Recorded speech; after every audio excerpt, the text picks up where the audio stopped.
everyone, welcome to Monday Story Time. Hope you're all okay and you've all had a lovely weekend. We're going to carry on today with chapter 7. So, once I've found it.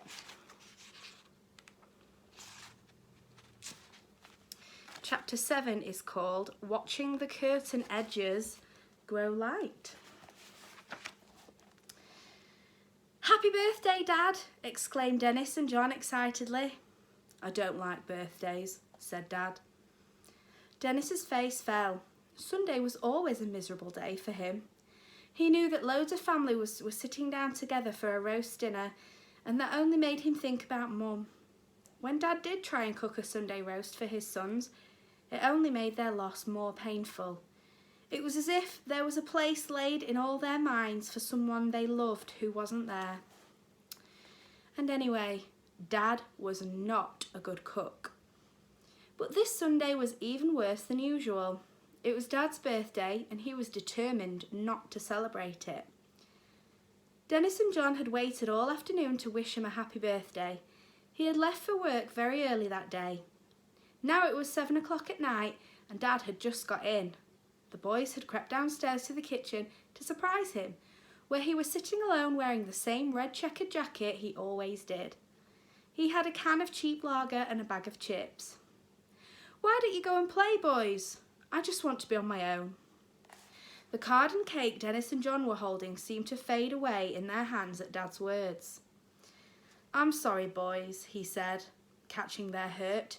It's just there's not much to celebrate, is there?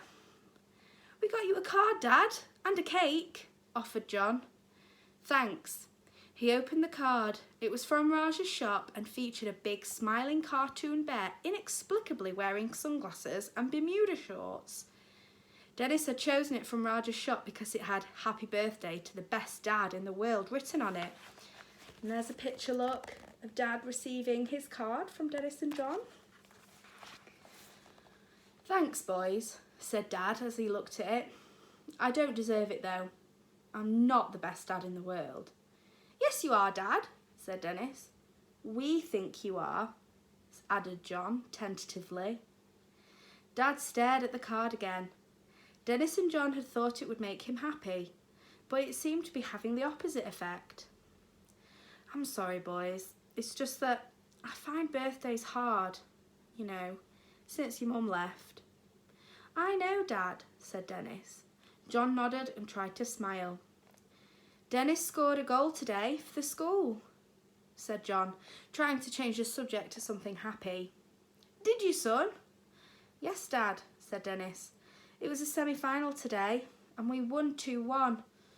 I got one goal and Darvesh scored the other. We're through to the final. Well, that's good, said Dad, staring into the distance. He took another gulp from his can. Sorry, I just need to be alone for a bit. Okay, Dad, said John, nodding to Dennis that they should leave. Dennis touched his dad's shoulder for a moment before they retreated from the room. They had tried, but birthdays, Christmas, going on holiday, and even day trips to the sea, slowly all those things had disappeared. Mum had always organised them, and now they seemed a lifetime away. Home was becoming a very cold and grey place. I need a hug, said Dennis. I ain't hugging you. Why not? I'm your brother. I ain't hugging you. It's weird. I've got to go anyway. I told the boys I was going to hang around on the wall outside the offie with them for a bit. Dennis needed to get out of the house too. I'm going to Darvesh's then. See you later. As he walked across the park, he felt bad for leaving his dad on his own in the kitchen. He wished he could make Dad happy. What's up? Asked Darvesh, as they were looking at videos on YouTube in his bedroom. Nothing, said Dennis unconvincingly. He wasn't a good liar, but then lying is not a thing that is good to be good at. I myself have never lied, apart from just then. You seem really distracted. Dennis was distracted. Not only was he thinking about his dad, he couldn't stop thinking about that orange sequin dress. I'm sorry, Darvesh. You'd be my friend whatever, wouldn't you? Of course. Darvesh, Dennis, would you boys like some refreshing Lucozade drink? Shouted Darvesh's mum from the next room. No thanks, Mum, Darvesh shouted back before sighing loudly. Dennis just smiled. It's a high-energy beverage. It'll get your strength up for the final, came the insistent reply. All right, Mum, maybe later. Good boys. You'll make me very proud if you win, but you know, I'll still be proud if you don't. Yes, yes, said Darvesh. She's so embarrassing. It's only because she loves you, said Dennis. Darvesh went silent for a moment, so Dennis changed the subject. Can I try on your hat thing? He asked. My patka? Yes, your patka. Sure, if you really want. I've got a spare one here, I think, said Darvesh, as he rummaged in his drawer before pulling out another hat. He passed it to Dennis, and Dennis carefully put it on. How do I look? asked Dennis. Like a bit of a prat. They both laughed loudly. Then Darvesh thought for a moment. I mean, it doesn't make you Sikh, does it? On you it's just a hat. It's just dressing up, innit? Dennis walked home feeling a bit brighter. He'd even laughed at some of the stupid videos they'd found, particularly one of a cat clambering over a baby and putting its bum in the baby's face. But when he walked in, he saw that Dad was still sitting at the kitchen table where he had left him, with another can of lager, but the same cold and soggy chips. Hi, Dad, said Dennis, trying to sound happy to see him. His dad looked up for a moment and then sighed heavily.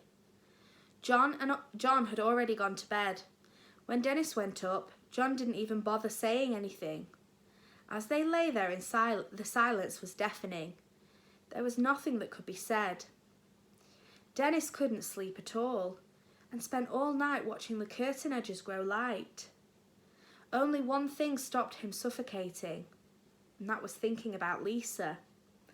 The world she had opened up for him, and that sequined orange dress, sparkling and sparkling and sparkling in the sunlight.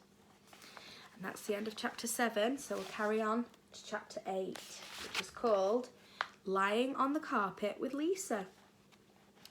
Lisa held out the orange sequin dress. I finished it, she said. It was the next Saturday, and back in Lisa's bedroom, she and Dennis had been poring over every page of the new issue of Vogue before she surprised him. The dress was perfect. That is the most beautiful thing, said Dennis, that I have ever seen. Why, thank you, Dennis. Lisa laughed a little, slightly embarrassed by the weight of the compliment. Actually, I want you to have it. It's a present. For me? Asked Dennis. Yes, Dennis. You love it so much, you should have it. I couldn't. Yes, you could. She handed him the dress. And there's Lisa showing Dennis the beautiful dress. Thanks, Lisa, said Dennis, taking it from her. It was heavier than he imagined, and the sequins felt unlike anything he had felt before. It was a work of art, quite simply the best present he had ever been given. But where would he keep it? He couldn't exactly hang it next to his anorak in the wardrobe he shared with his brother. And what was he going to do with it?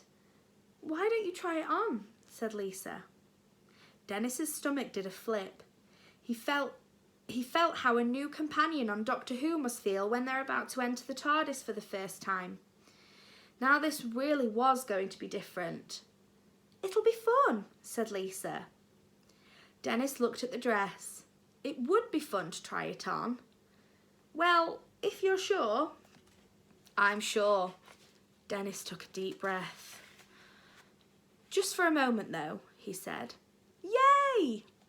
Dennis started to take off his clothes, then suddenly felt really embarrassed. Don't worry, I won't look, said Lisa, closing her eyes.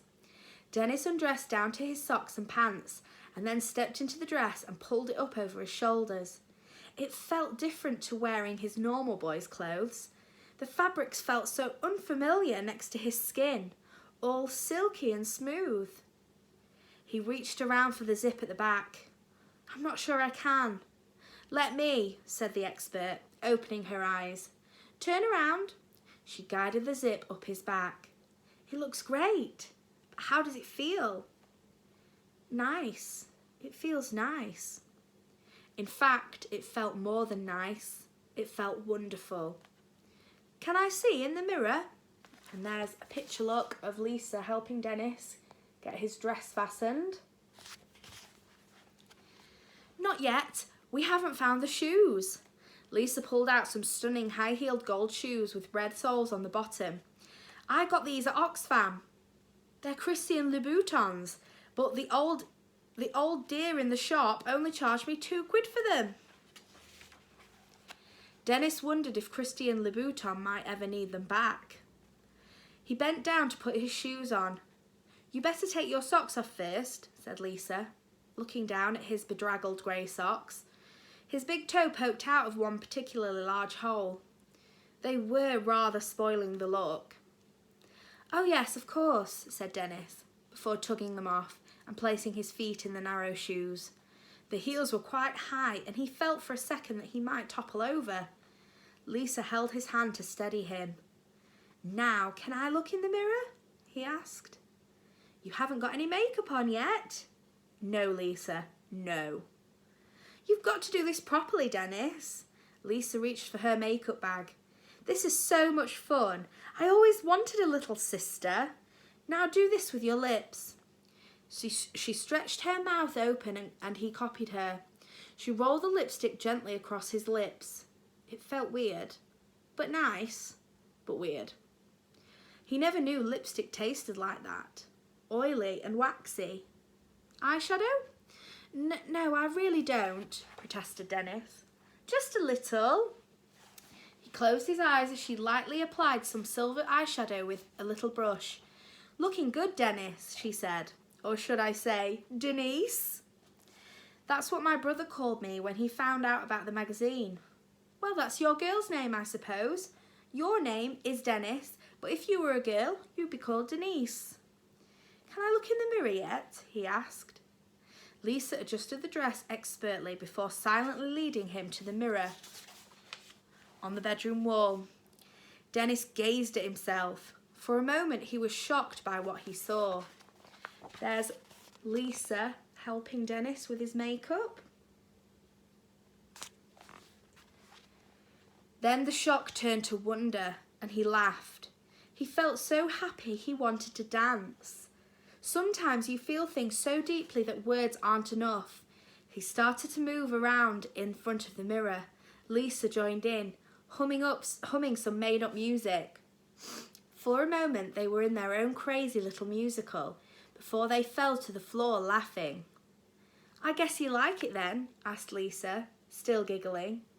"Yes, it's just a bit strange." "Yes, a bit strange." "You look good though," offered Lisa. "Really?" said Dennis. He was enjoying lying on the carpet with Lisa a little too much and felt embarrassed, so he got up and looked at himself in the mirror again. Lisa followed him. "Yeah, in fact you look great," she said. "You know what?"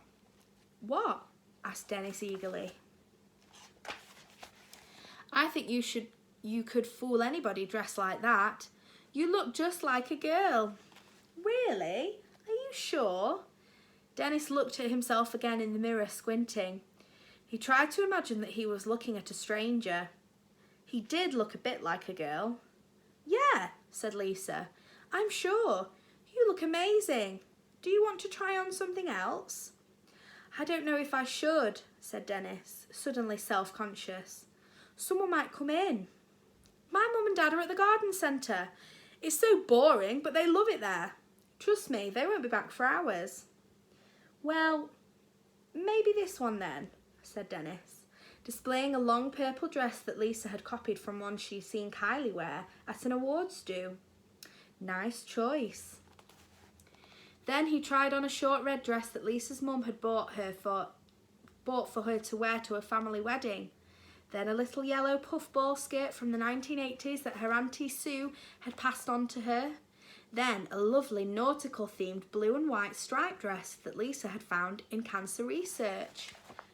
And there they are, look, trying on all the clothes. That afternoon, Dennis ended up trying on everything in Lisa's wardrobe. Gold shoes, silver shoes, red shoes, green shoes, boots, big handbags, little handbags, clutch bags, earrings, bangles, hair scrunchies, fairy wings, even a tiara. "It's not fair," said Dennis. "Girls have got all the best stuff." "Rules don't apply here," laughed Lisa. "Dennis, you can be whoever you want to be." And that's the end of chapter 8. So we'll carry on with chapter 9 tomorrow. See you later, boys and girls.